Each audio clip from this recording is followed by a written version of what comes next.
Hello, I am Anna Kurian and I teach at the Department of English at the University of Hyderabad.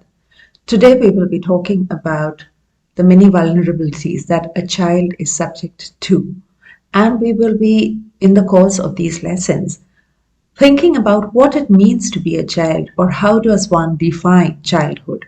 Who is a child? We'll begin with this question as to who is a child. The United Nations Convention on the Rights of the Child defines a child as every human being below the age of 18 years, unless under the law applicable to the child, majority is attained earlier. You might like to think about this briefly because even as the United Nations Convention on the Rights of the Child takes as a given that a child means every human being who is not yet attained the age of 18, it also says that unless there is a law which is applicable to the child under which childhood ends earlier. Alongside this, let us look also at the APA Dictionary of Psychology, which defines childhood as 1. The period between the end of infancy, about 2 years of age, and the onset of puberty, marking the beginning of adolescence, which is about 10 to 12 years of age. So you have approximately 8 to 10 years of childhood for any individual. And it gives you another example, another definition as well. The period between 3 or 4 years of age and about 7 years of age. In this context, childhood represents the period after weaning and before children can fend for themselves. If you look at both of these, one, childhood is calculated in terms of years, in terms of age. 2, the first one speaks about childhood in terms of legality. The second one speaks about childhood in terms of stages of life. So the end of infancy, the period at which a child is weaned from its mother. 3, the period at which a child enters puberty. 4, the period in which a child can, and I quote, fend for themselves. Now, all of these become crucial when we think about childhood because what we can notice is that childhood cannot be defined in one term which covers all eventualities.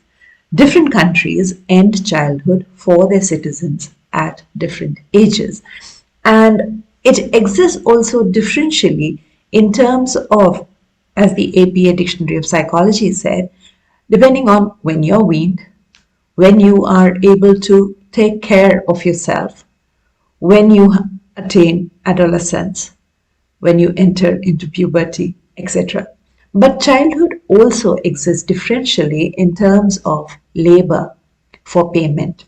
So at which age can a child go out and work and be paid for that work? There are laws which determine that.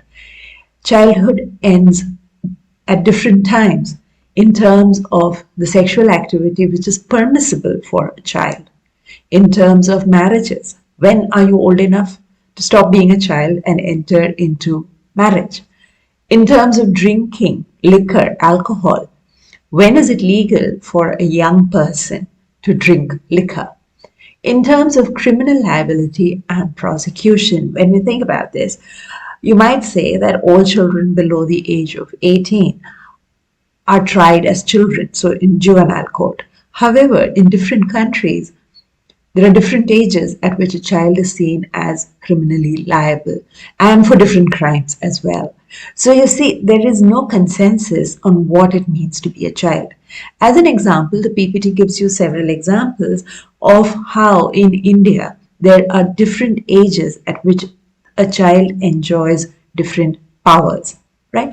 So you have the Child Labor Act, which says that a child is a person who has not completed his 14th year of age. So until you have completed 14 years of age, you cannot work for payment. But after that, you can work for payment. Whereas if you remember, the United Nations Convention said that below the age of 18, everybody is a child. So the Child Labor Act of India then is different because we say that if you have not yet completed 14, you're a child. The minute you've completed 14, you can work. You're part of the labor movement, labor force, and therefore no longer a child. The Plantations Labor Act of 1951 says that a child is a person who has not completed his 15th year. So notice the difference between Child Labor Act 1986 and the Plantations Labor Act of 1951, where the difference of a year in terms of who is a child and who is not. And then, of course, there is the Prohibitions of Child Marriage Act, and this is fairly recent, 2006, where it says that a child means a person who, if a male has not completed 21 years of age, and if a female has not completed 18 years of age. You might like to think about the fact that at this point, gender comes into play as well. So for men, childhood extends till they are 21, and for women, it stops when they are 18. So after 18, a child is deemed to have become a woman and can get married, whereas a man or a child, a male child, becomes a man who can get married only when he hits 21 years of age. All of these are intended to demonstrate to us that childhood or a child is not something which we can think of in terms that are applicable to every individual across contexts, across cultures, across nations. So when we think about how we define a child, one, there is no certainty about who is a child then, independent of context. So in context of labor markets, a child is somebody who is 14 years old. In terms of marriage, a girl child is somebody who is 18 years old. In different countries, different ages for childhood. So in some countries, you can drink alcohol when you turn 18, as opposed to other countries where you can drink alcohol only when you have crossed 21. Similarly, criminal liability. So some of the more advanced countries think about criminal liability very differently from how we think about criminal liability may be. So a child who is even as young as 10 might have the notion of criminal liability in some of the more developed countries. So there is a distinction then in the way in which the Western countries, developed countries, think about children as to how they are thought of in underdeveloped or developing countries. And even within underdeveloped and developing countries, there is variance, because if you were to think about how this works, some of us differ from other countries in terms of the kinds of constitutions we have, in terms of whether we are a religiously defined nation. So say Afghanistan as opposed to India, which is secular, socialist, democratic, etc., as opposed to Afghanistan, which considers itself an Islamic country, as opposed to Nepal, which defines itself as a Hindu nation. So the culture of the place also then has a certain impact upon who is a child and who is not a child. That is in terms of law, that how do we define a child. But to go back to our APA definition, psychological definition, childhood can also be defined in terms of the years aligned with developmental goals. So what would be the developmental goals for a child? The physical, the emotional, the mental, and the intellectual. So at which stage of life do you think of yourself, or does a child think of itself, or does the grown-up think of us individual as physically a child, emotionally a child, etc. So the distinctions between whom we consider a child and whom we consider an adult differ in terms of the law, differ in terms of developmental milestones, which can be measured in terms of the physical, the mental, the intellectual, etc. Now, however, while all these might be complications and these might be ways in which we can think about who is a child, one thing that we all might recognize is the fact that the child is a special category. Now, this idea of the child as a special category of humans is a comparatively recent idea. Initially, across cultures, children were seen as miniature adults, that they were small in size, but otherwise you didn't have to think of them as emotionally immature, psychologically immature, etc. No, They were just miniature adults. As such, they could be given tasks, they could be given responsibilities, just as an adult was given tasks and responsibilities. These new ideas of childhood, which now, of course, hold sway across the world or nearly always across the world, began to circulate in the late 18th century, early 19th century. So you have texts which contributed to the growth of this idea of the child. Rousseau's Emile would be a founding text. But you also have across the 19th century, and because we were governed by the British, we think in terms of British texts. So people such as Wordsworth, the Romantics in the early parts of the 19th century and later on the Victorians, all of them helped to consolidate this idea of a child as a special category, not necessarily as a miniature adult. By the early 20th century, the first 2 decades or so of the 20th century, this idea was entrenched that a child is not the same as an adult. However, to go back to something that I have been harping upon from the beginning of this class, childhood is different based upon the culture, the country, the class within any culture, any country, race, etc. Gender also, as we saw in the case of marriage. So, would you, for a minute, like to think about how this differential understanding of childhood, this idea that the definition of childhood varies from culture to culture, continent to continent, country to country, etc. How does this differential understanding of childhood render children more at risk? Does it render children more at risk? And if so, how does it do so? These are questions which we shall be thinking about as we progress through this lesson. To go back to that founding question, who is a child? One of the ways in which we all understand childhood is in terms of the vulnerability of children. We all think of children as people who can be hurt, who can be wounded, if we were to think in terms of the definition of vulnerability coming from the word vulnus, from the Latin, which means wounded, that which is capable of being wounded, of being hurt.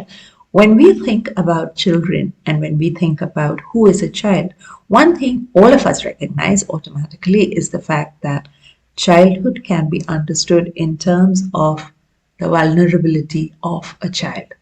And this becomes even more easy to grasp if we think of the many disasters that the world is always subject to.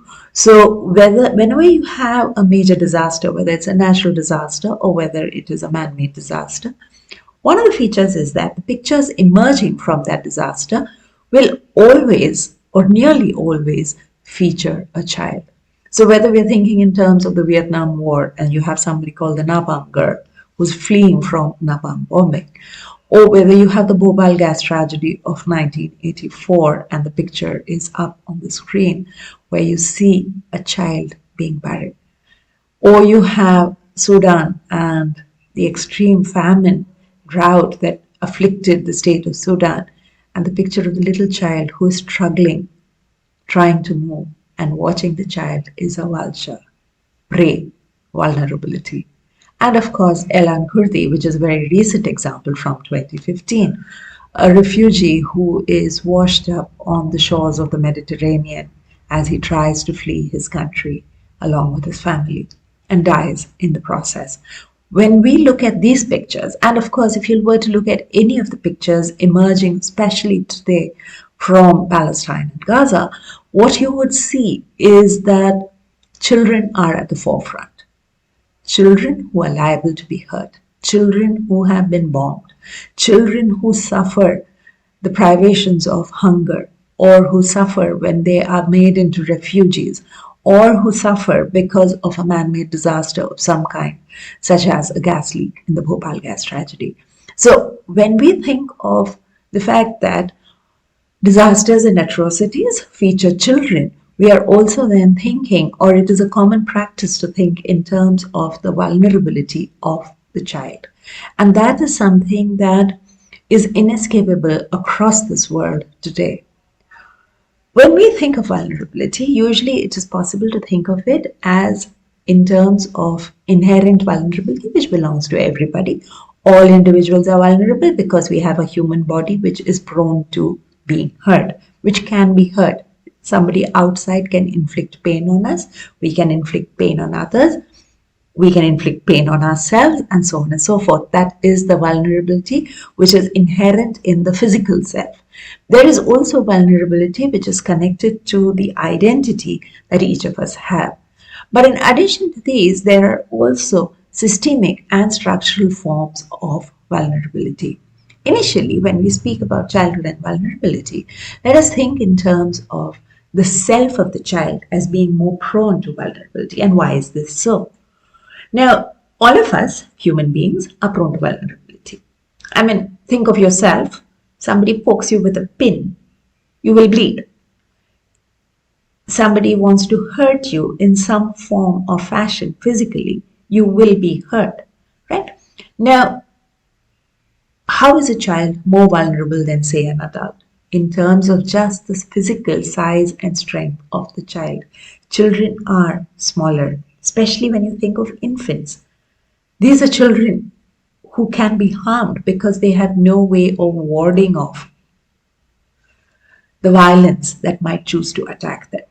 So whether we're thinking in terms of texts from religion, whether we are thinking in terms of literary texts, we see a range of children who are very small, so infants onwards. So if you want to think in terms of children whose brains are dashed out in religious texts, mythological texts, whether we want to think in terms, and right from Greek and Roman times. So people who devour their own children would be one version. People who dash out the brains of their own children, another version.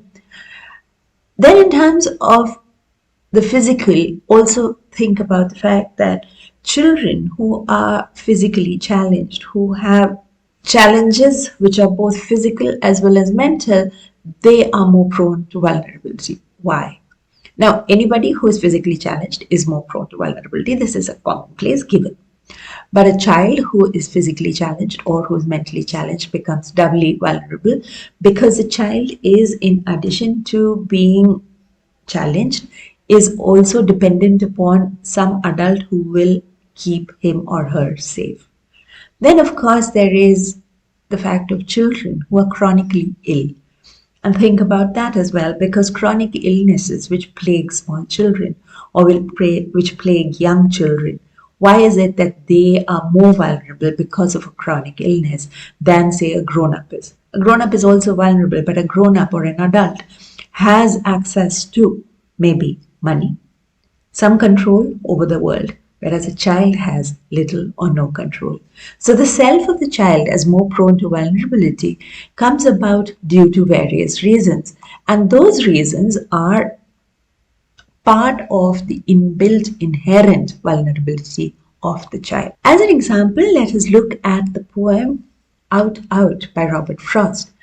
Now, this features a little boy who is working at sawing wood.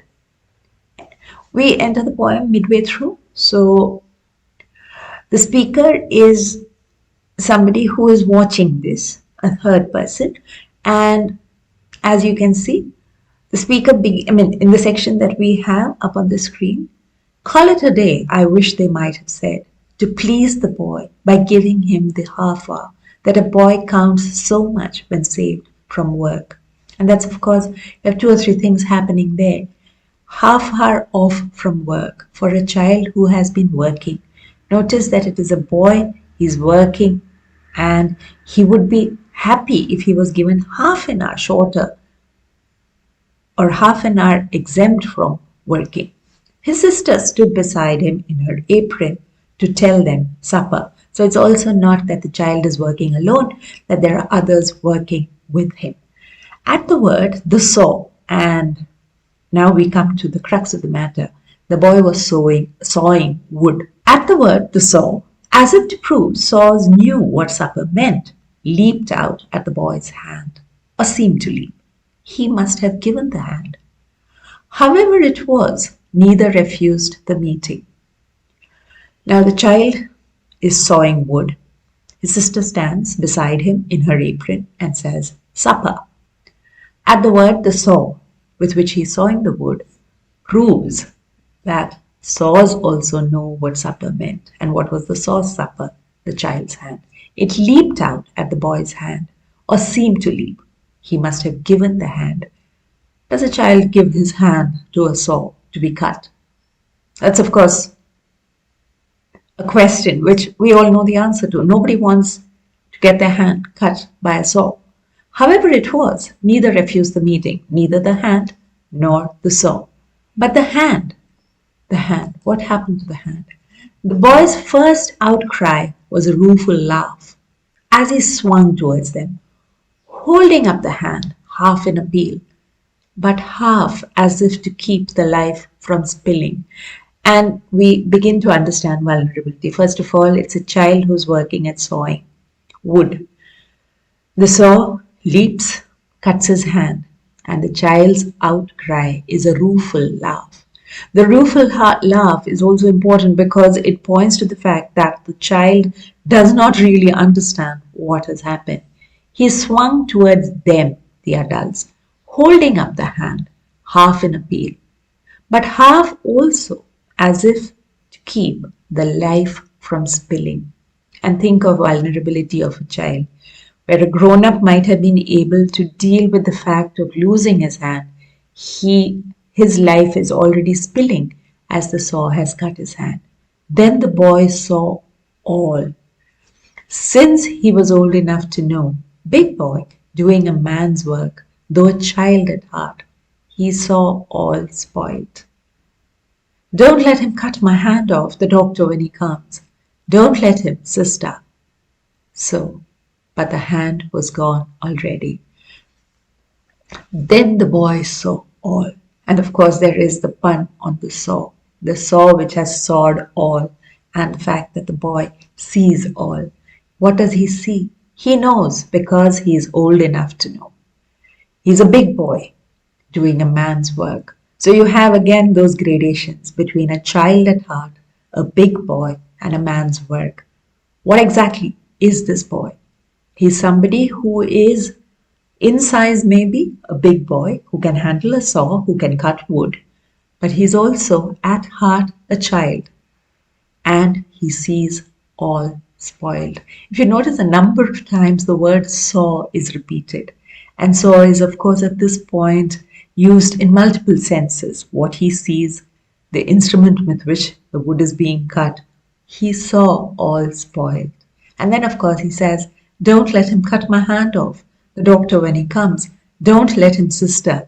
And there is the reverting over here to childhood, because he appeals to his sister to stop the doctor from amputating his hand. But the hand was gone already. Think about what this does, or what this little poem, and it's a short poem, what does it do in terms of vulnerability?